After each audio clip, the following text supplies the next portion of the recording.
हाज़रीन, अस्सलाम वालेकुम वरहमतुल्लाह और जय भीम।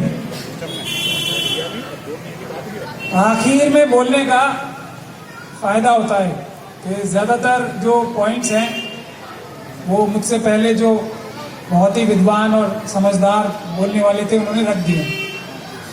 तो ये फ़ायदा होता है कि उनसे, उनके सबके विचारों से और उनके बातों से फ़ायदा उठा सकते हैं। तो इज्जत माब डीसी कपिल साहब, हमारे भाई भानु प्रताप जी, यामीन साहब,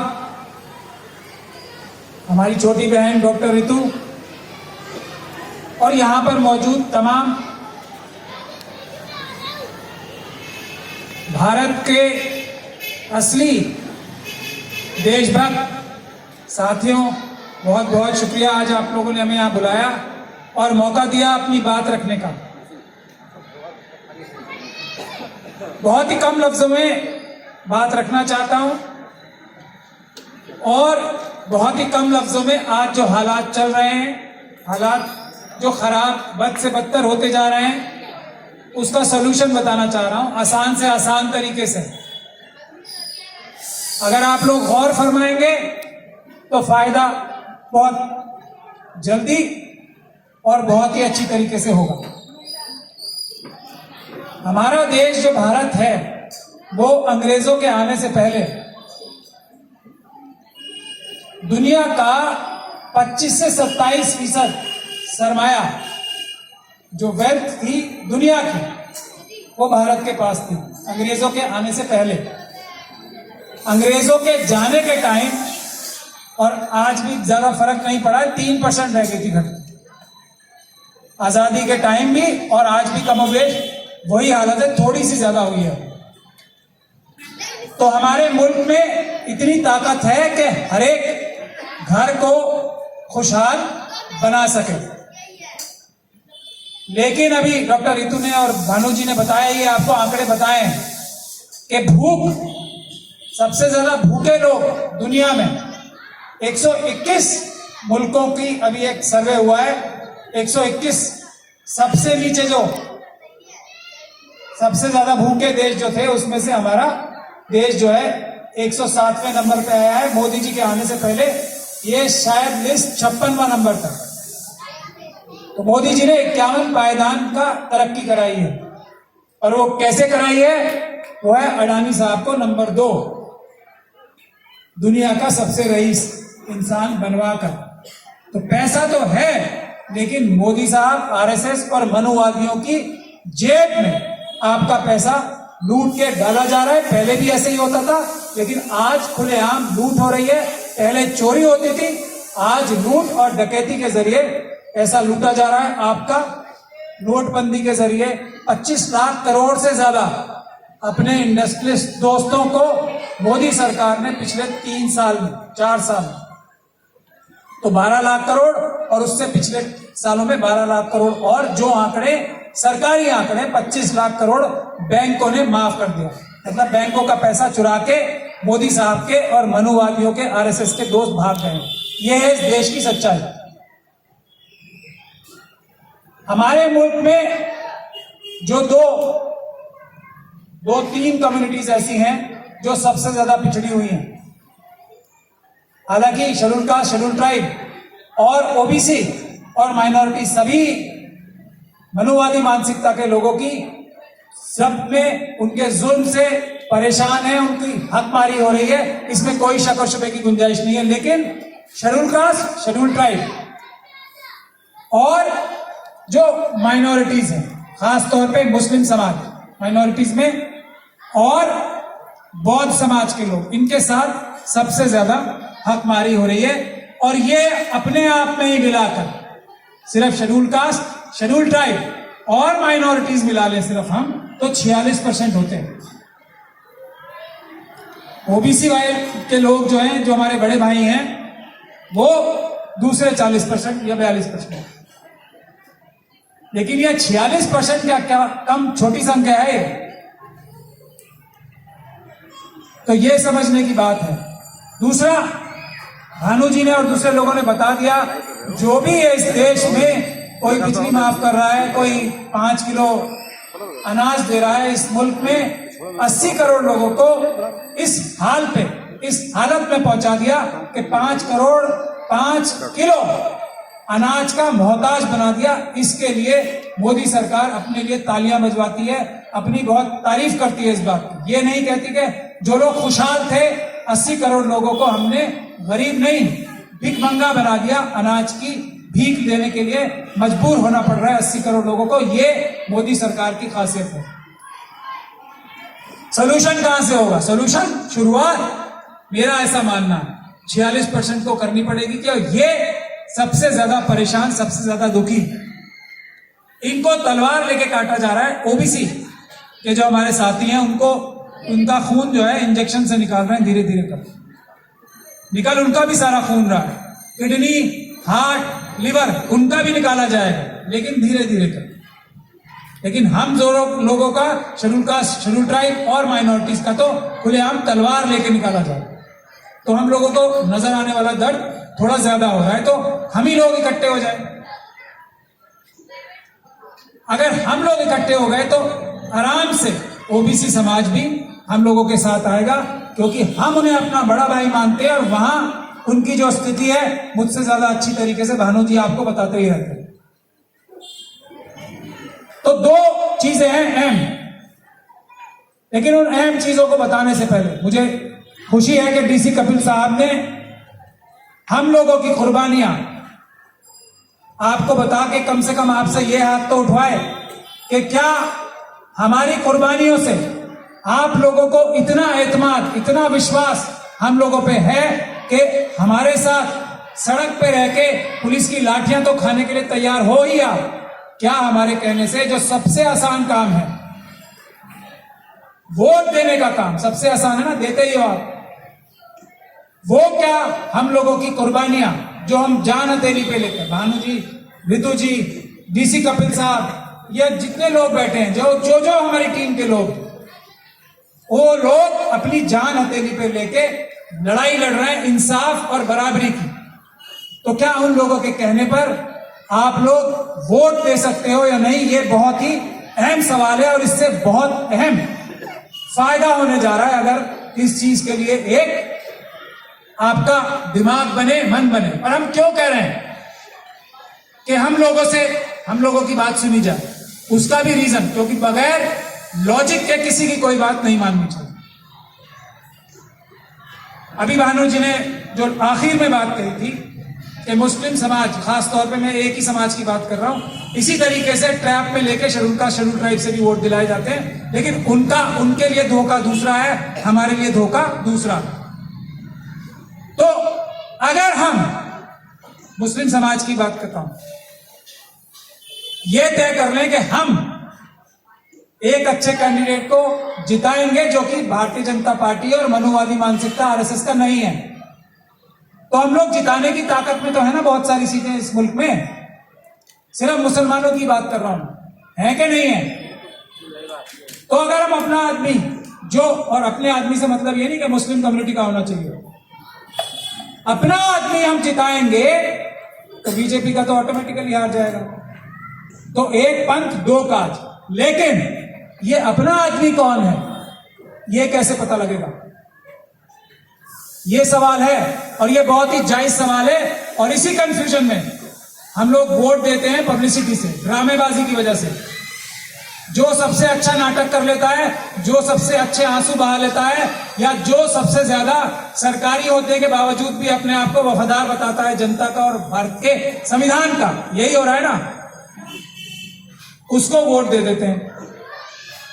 उससे नुकसान होता है। तो हम लोगों की जो एक, हम भी, हमारे बारे में भी सोचिए, लॉजिकली सोचिए, हम भी जा सकते हैं ना किसी भी पार्टी में। क्यों हम लड़ रहे हैं? क्यों 16-16 घंटे अपने ऑफिस में रेड झेल रहे हैं? क्यों? क्या हम नहीं जा सकते किसी के पास? क्या ये सब तकलीफें मैं जो देश से बाहर ही रहता था, क्यों पिछले 8-10 साल से सब कुछ अपनी वो ऐशो आराम की जिंदगी छोड़कर क्यों आज जान हथेली पर लेके? क्या ये सोचने की वजह है? और यही काम कमोबेश बाकी सब लोग, भानु प्रताप जी हो गए, रितु जी हो गए, डीसी कपिल साहब, ये दूसरे लोग जो बैठे हैं हमारे साथ, हमारी जो कोर टीम है वो भी यही काम कर रही है ना। तो क्यों?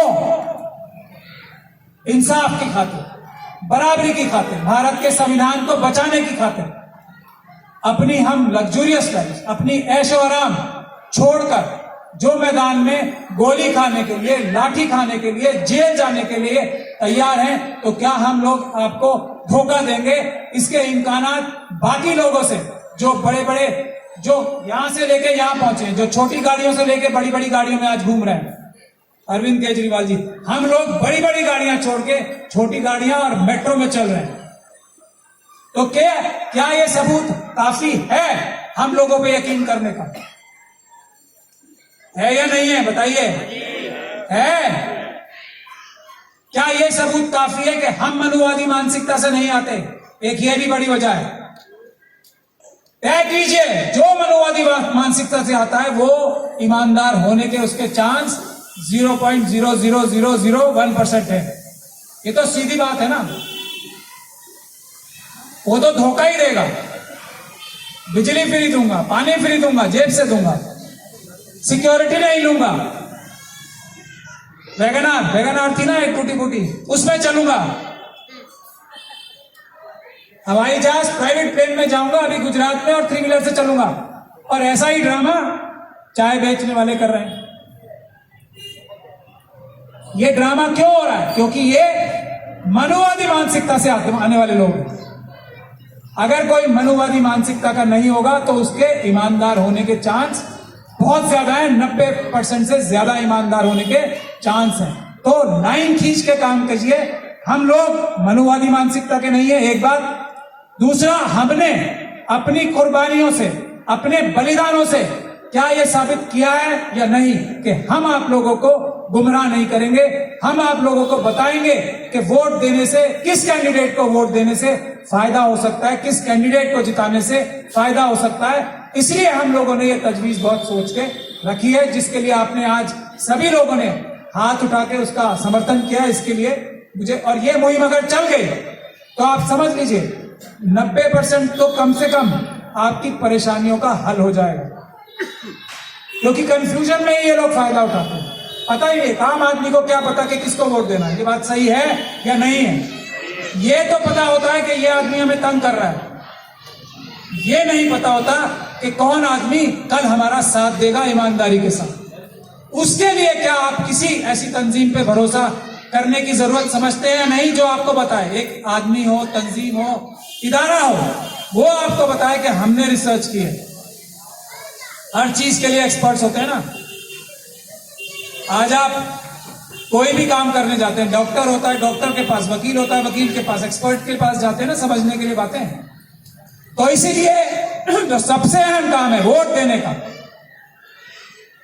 जो बाबा साहब ने भी कहा, काशीराम साहब ने कहा, और जो सच्चाई भी है कि असली लड़ाई तो सत्ता की है। एक बार SC ST OBC और माइनॉरिटीज के हाथ अपने वोटों से सत्ता आ गई तो फिर इंसाफ और बराबरी का राज कायम हो जाए। तो मैं वो 46% पे वापस आता हूं अब कि 46% जो हम हैं उसको एकजुट रखने का क्या तरीका है। वो तभी होगा जब हम लोग एक दूसरे के भाई बने, बहने बने, एक दूसरे के साथ दुख दुख में साथी रहें। उनकी लड़ाई जो SC ST की लड़ाई है वो माइनॉरिटीज के लोग लड़े, और माइनॉरिटीज की लड़ाई जो है वो शेड्यूल कास्ट और शेड्यूल ट्राइब के लोग लड़े। यही एक तरीका है। और पैसा और रास्ता, दो ही चीजें मैं बताना चाहता हूं आपको। SC ST सब प्लान की बात तो बता दी, उसमें थोड़ा सा इजाफा करना चाहता हूं मैं कि 10-10 हजार वोट के नॉर्थ ईस्ट में दिए जाते हैं। मुझे पता नहीं कि यहाँ दिल्ली में भी क्या 10,000 वोट की रेट हो गई। मेरे ख्याल से यहाँ 500 से 1000 तक ही है, 500 से 1000 है मैक्सिमम। ले, एक तो भाई हमारे जो वैश्य भाई हैं वो अच्छी बात बता रहे हैं कि पैसे लें, कहीं से भी लें, खाना मिल रहा है, बिरयानी मिल रहा है, वो सब लें, वोट किसे दे, ये हम लोग जिसको कहें वोट उसे दे। एक तो ये अच्छी बात कर रहे हैं वो, हालांकि ये काशीराम जी की बताई गई बात है, लेकिन उन्होंने पकड़ ली है, अच्छी बात है। इसको ध्यान में रखें। एक तो पैसे लें, और 1000 नहीं, मैं कह रहा हूं अगर कोई 1000 देने आता है तो उससे कहे भाई ये 1000 तो कम है, ये तो हमारे ही पैसे हैं, 10,000 दे, हमारे ही पैसे हैं, जेब से नहीं दे रहा है कोई आपको। एक बात जो देने आता है उसको। दूसरी बात ये कि एससी कम्युनिटी के भाइयों को, एसटी कम्युनिटी के भाइयों को अगर 25,000 रुपए महीना चाह रहा है, पूरे मुल्क की बात कर रहा हूं, यहां से शुरुआत करने की बात कर रहा हूं, 25,000 रुपए महीना अगर लेना है, जो उनका हक है, कोई दे नहीं रहा है उनको, लेने देने की बात नहीं है, उनका हक है एससी एसटी सब प्लान से। और एससी एसटी सब प्लान से पैसे लेने की, डायरेक्ट पैसे लेने की बैंक अकाउंट्स में क्यों बात आ रही है? क्योंकि सारी सरकारें मुल्क भर की, तेलंगाना सरकार में 5 लाख बहुत कम रकम, वो ठीक नहीं है, कम है, मगर चलिए शुरुआत तो की। 10 लाख भी कम है। दिल्ली में पिछले 10 सालों में कम से कम 50 लाख बनते, दिल्ली की बात बता रहा हूं, तेलंगाना में भी उतने बनेंगे पिछले 10 सालों में, एक परिवार के शेड्यूल कास्ट शेड्यूल ट्राइब। अगर पिछले 40 साल की बात की जाए तो कहीं ना कहीं फिगर जाके पूरे देश भर की बनती है 1.5 करोड़ से 2 करोड़ एक एससी और एसटी परिवार की, ये असली फिगर है। और 25,000 रुपए महीना हर एक परिवार को मिल सकता है, क्योंकि कोई भी सरकार काम नहीं कर रही है, क्योंकि ये पैसा सड़कों पे, डीसी कपिल साहब ने कही, सड़कों पे और गलियों पे खर्च नहीं हो सकता, ये डायरेक्ट एससी और एसटी के लिए खर्च होगा, उनके पर्सनल फायदे के लिए। तो वो कोई भी पर्सनल फायदे के लिए काम नहीं हुआ, इसलिए सबसे अच्छा तरीका यह है कि उनके बैंक अकाउंट्स में सीधा ट्रांसफर हो जाए, ये एक रास्ता है। इसके लिए मैं आह्वान करता हूं मुस्लिम समाज से और बाकी माइनॉरिटी से कि वो इसके लिए संघर्ष करें, आगे बढ़ के शेड्यूल कास्ट और शेड्यूल ट्राइब कम्युनिटी से भी ज्यादा इसके लिए मेहनत करें। पहला रास्ता ये। अब मुस्लिम समाज की डायरेक्ट बात करता हूं, इनका क्या फायदा? एक तो फायदा यह है कि मनुवादियों से जान छुटेगी, वो तो सबसे बड़ा फायदा है। देश में कोई भी और सरकार आएगी जो मनुवादी मानसिकता की नहीं होगी, वो सबके साथ इंसाफ करेगी, ये एक फायदा।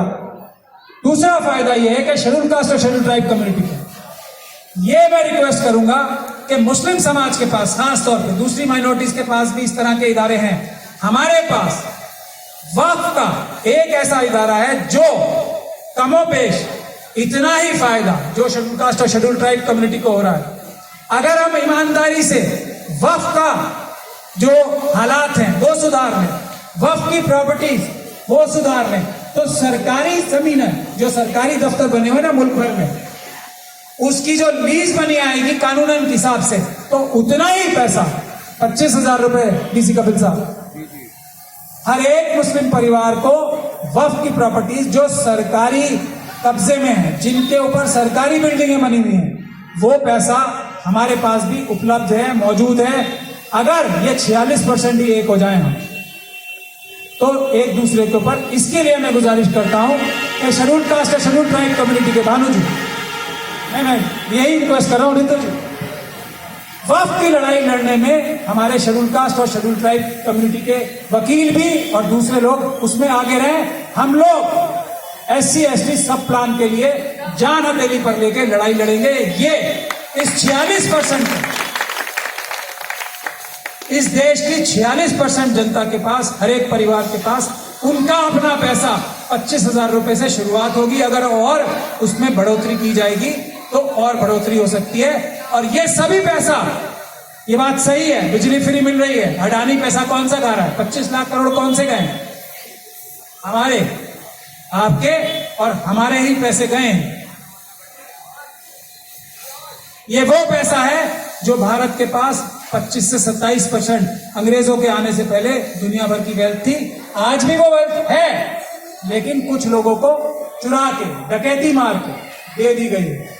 तो ये बात अगर आप हम लोगों पे विश्वास कर सकते हो, तो आखिरी बार ये पूछ रहा हूं, उसके बाद मैं आपको 2 मिनट में अपना प्लान आगे बताऊंगा, और उसके बाद आप सब लोग ये वादा करके जाएंगे कि हमारे प्लान पे अमल। क्या हमारी बातों में आपको दम नजर आ रहा है? हाथ उठा के अब बताएं ईमानदारी से, दिल से,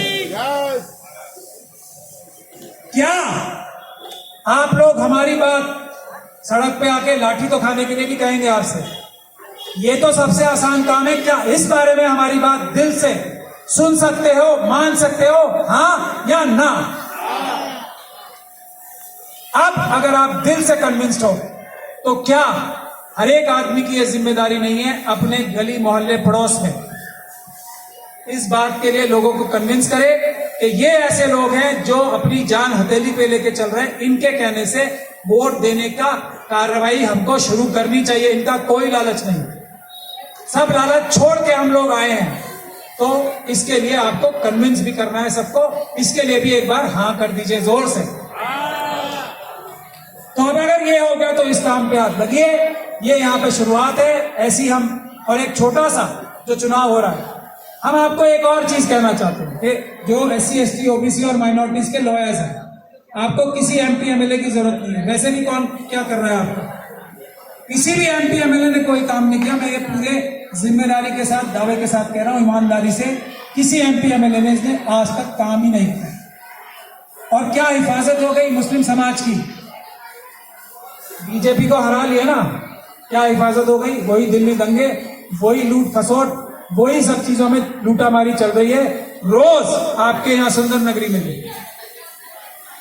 वो मनीष की फैमिली के साथ मैं और भानु जी दोनों हैं, उसको इंसाफ दिलाने के लिए। हम लोग इसमें यकीन नहीं रखते कौन क्या, अगर किसी ने ज्यादती की है तो हम उसके खिलाफ हैं, चाहे वो कोई भी हो।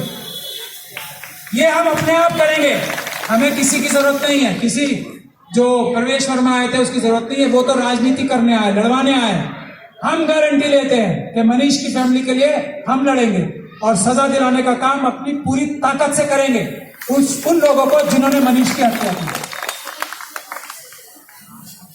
तो ये बात खुली है हम लोगों के सामने कोई भेदभाव नहीं है। अगर हम भी यही भेदभाव करेंगे तो हम अम्बेडकरवादी नहीं है फिर, कि ये मुस्लिम है तो मैं मुस्लिम का साथ दूं, और वो अगर शेड्यूल कास्ट का है तो भानु जी शेड्यूल कास्ट के व्यक्ति का साथ दें, ऋतु जी शेड्यूल कास्ट के व्यक्ति का साथ दें। जो ज्यादती करेगा हम सब मिलकर उसके खिलाफ खड़े होंगे, चाहे वो कोई भी हो। ये है हम और ये है वो जो वहां पे आके सिर्फ अपने जाती फायदे से राजनीतिक रोटियां सेकने के लिए आए हैं। तो मैं आप लोगों से ये कहना चाहता हूं कि ये जो चीज है हम लोगों को मिलके करनी है। कॉर्पोरेट तो कोई भी तकलीफ होगी, किसी भी MP MLA से आपको कुछ नहीं मिलने वाला। हम बहुजन समाज के जो लॉयर्स हैं, कोई भी आपकी तकलीफ और परेशानी होगी तो हम बैठे हैं। किसी MP MLA की जरूरत ही नहीं है आपको, हम हैं। तो ये एक तो गुलामी से छुटकारा हो गया। ये जो नौकर है हमारे, ये अगर नौकरी ठीक से नहीं करते तो हमें जरूरत ही नहीं है। दूसरी बात यह है कि अगर हमारे लोग कल को यहां से जो हम कैंडिडेट देते हैं वो जीतता है, हम जिसका समर्थन करते हैं, तो उसका एक ही काम होगा, ये कोई और काम नहीं होगा। ये नाली रोड ये सरकारी अफसरों का काम होता है। जेल जाएंगे अगर नहीं करेंगे काम, ये काम नहीं है कॉर्पोरेटर का जीतते। हमारे वाले कॉर्पोरेटर्स जो हमारे कहने से जिताओगे आप, पूरी जिम्मेदारी के साथ कह रहा हूं, हम सब लोग एक साथ खड़े होकर ये बात कह रहे हैं कि उसका काम एक होगा, वक्फ और SC ST सब प्लान को अमल में लाना। 25-25 हजार सारे शेड्यूल कास्ट कम्युनिटी के फैमिलीज को दिलवाना और 25-25 हजार वक्फ के जरिए से सभी मुस्लिम परिवारों को दिलवाना, यही काम होगा। इसी के लिए दिन रात वो धरना प्रदर्शन करेगा, लाठियां खाएगा, जो भी करेगा और कुछ नहीं करेगा। ये नाली खड़ंजे तो सरकारी अधिकारियों का काम होता है, नहीं करेंगे तो FIR कराएंगे, जेल जाएंगे। यहाँ पे वो की पैसे नहीं मांगेंगे ना, हमारे वाले कैंडिडेट उनसे पैसे नहीं लेंगे, हिस्सा नहीं तय होगा कि ये यहाँ का इतने का ठेका है तो इतने तेरे इतने मेरे, ये नहीं होगा।